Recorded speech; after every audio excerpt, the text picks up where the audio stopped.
Today we're going to do something I don't normally do. We're going to do an out of the pack. And we're going to answer the age-old question. How long does it take Loki to open a lock out of the box?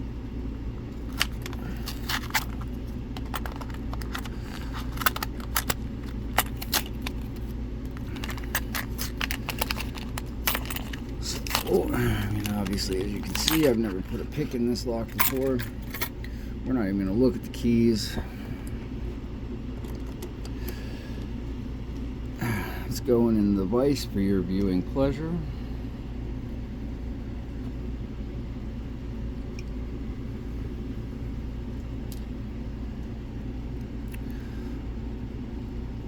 Slap that in there.